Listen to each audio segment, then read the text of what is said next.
बुलेटिनमध्ये एक महत्त्वाची बातमी आहे। बेळगाव सीमावाद संपला या विषयावर आता पुन्हा चर्चा खपवून घेतली जाणार नाही। या घडीची महत्त्वाची बातमी आहे। कर्नाटक सीएम यांचा सीमावासियांना हा इशारा आहे। सीमावासीय जे आहेत त्यांना कर्नाटकचे मुख्यमंत्री सिद्धरामय्या यांचा इशारा बघायला मिळतोय। महाजन अहवालानुसारच सीमा भाग कर्नाटकाचा आहे। बेळगाव कर्नाटक सीएमचा सीमावासियांना हा इशारा आहे।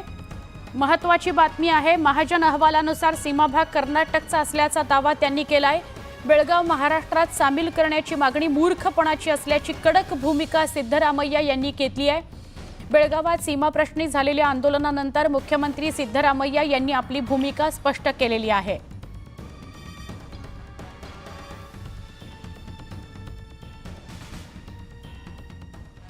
अजून एक महत्त्वाची बातमी आपण बघणार आहोत। भाजप महाविकास आघाडीला धक्का देण्याच्या तयारीत आहे। या घडीची मोठी बातमी, भाजप महाविकास आघाडीला धक्का देण्याच्या तयारीत असल्याचं दिसतंय। मोठी बातमी, भाजपमधील वरिष्ठ सूत्रांची ही माहिती आहे। विधानसभेतील दारुण पराभवानंतर मवियातील काही खासदार भाजपच्या संपर्कात आहेत। लवकरच मवियातील काही खासदार राजीनामा देतील अशी शक्यता वर्तवली जाते। भाजपकडून महाराष्ट्रात मिशन लोटस राबवलं जाणार आहे।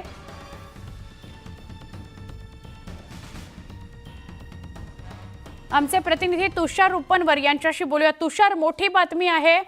जेव्हा की विधानसभेमध्ये पराभव झालाय, आता पुढची 5 वर्ष जर विरोधी बाकांवर बसायचं असेल तर त्याऐवजी काही खासदार भाजपच्या संपर्कात आहेत असं कळतंय। काय अपडेट आहे? सुवर्णा, विधानसभा निवडणुकीमध्ये भाजपला महाराष्ट्रामध्ये मोठं यश मिळाल्याचं पाहायला मिळतंय। मात्र लोकसभा निवडणुकीमध्ये भाजपला मोठा धक्का महाराष्ट्रामध्ये बसताना पाहायला मिळाला होता।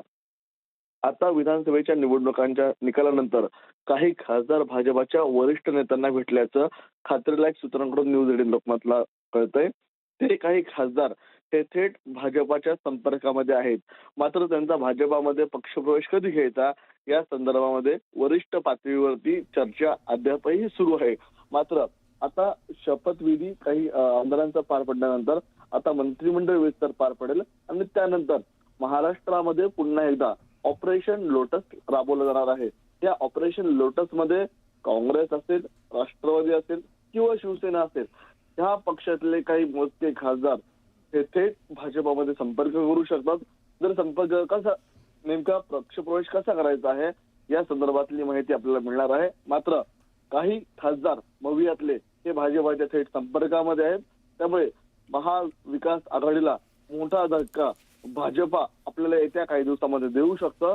न्यूज 18 लोकमतला खात्रीलायक सूत्रांकडून जी सुवर्ण माहिती मिळते त्यानुसार या खासदारांनी थेट भाजपच्या वरिष्ठ नेत्यांची महाराष्ट्रातल्या भेट घेतल्याचं नक्की। त्यामुळे येत्या काळात मंत्रिमंडळ विस्ताराच्या चर्चांसंदर्भात आपण बोलतोच आहोत, पण याही विषयावर चर्चा होत राहतील आणि अपडेट येत राहतील। बघूया काय घडतं। धन्यवाद माहिती दिल्याबद्दल।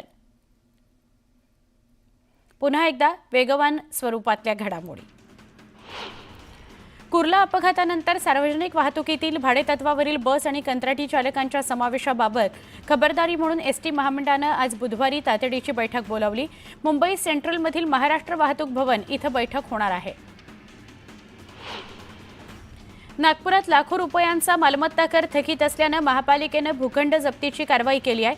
धरमपेठ लकडगंज या ठिकाणी अनेक भूखंडांवर जप्तीची कारवाई करण्यात आली आहे। रेल्वेनंतर मुंबईची दुसरी लाईफलाईन असलेल्या बेस्टच्या अपघातामध्ये गेल्या 2 वर्षात तब्बल 62 जणांचा मृत्यू झाल्याचं समोर आलंय। 2022-23 पासून आतापर्यंत बेस्टचे एकूण 247 अपघात झाले। यामध्ये 143 जण गंभीर जखमी झालेले आहेत।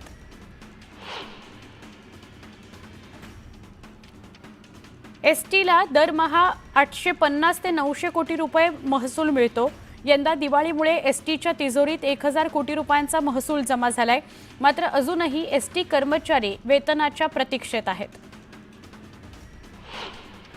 छत्रपती संभाजीनगरमध्ये सरकारी कार्यालयांची 25 कोटींची वीज बिलं थकीत असल्याची माहिती समोर आली आहे।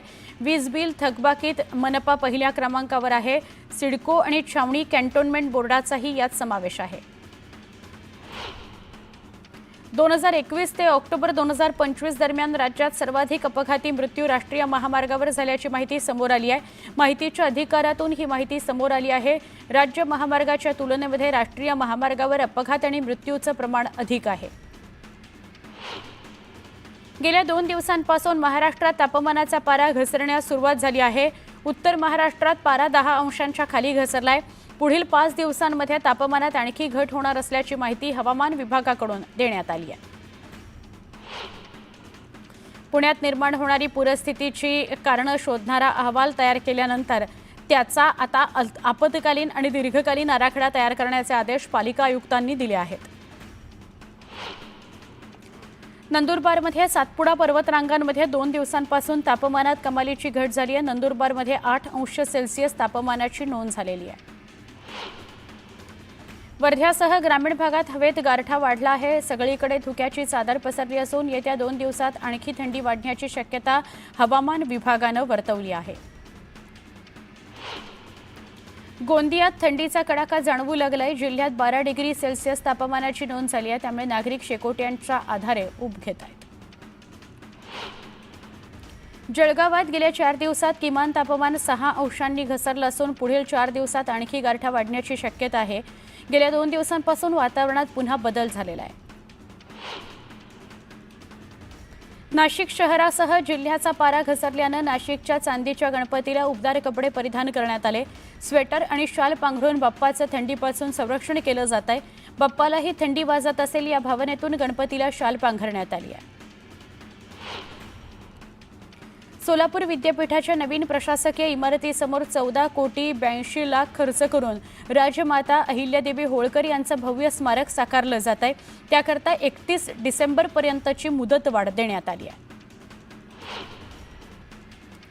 येत्या 12 डिसेंबरला शरद पवारांचा 85वा वाढदिवस आहे। याचकरता नाशिकमधील कार्यकर्ते शरद पवारांना अनोखं गिफ्ट देणार आहेत।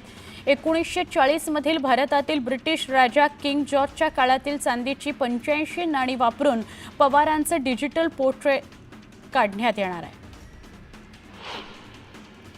जालना शहरातील टोलनाका परिसरात ट्रक ड्रायव्हरवर गोळीबार झाल्याची घटना घडली आहे। या घटनेत सुदैवाने ड्रायव्हरचे प्राण वाचलेत। कारमधून आलेल्या 3 आरोपींनी गोळीबार केला। पोलिसांकडून अधिकचा तपास सुरू आहे। जळगावातील आरोग्य विभागाकडून प्रत्येक महिन्याला जलस्रोतांचं सर्वेक्षण केलं जातं। गेल्या महिन्यातील सर्वेक्षणात 40 गावात दूषित पाणीपुरवठा होत असल्याचं निदर्शनास आलंय। जलस्रोतांची दुरुस्ती करण्यासह तातडीनं उपाययोजना करण्याच्या सूचना देण्यात आल्या। ठाणे पालिकेची पाणी बिल थकबाकी वसुली करता कंबर कसलेली बघायला मिळते। पालिकेनं बिल थकवणाऱ्यांच्या तोंडचं पाणी पळवलं असून आतापर्यंत 1780 नळांचं पाणी कनेक्शन बंद करण्यात आलंय। 152 मोटर पंप जप्त करण्यात आलेत।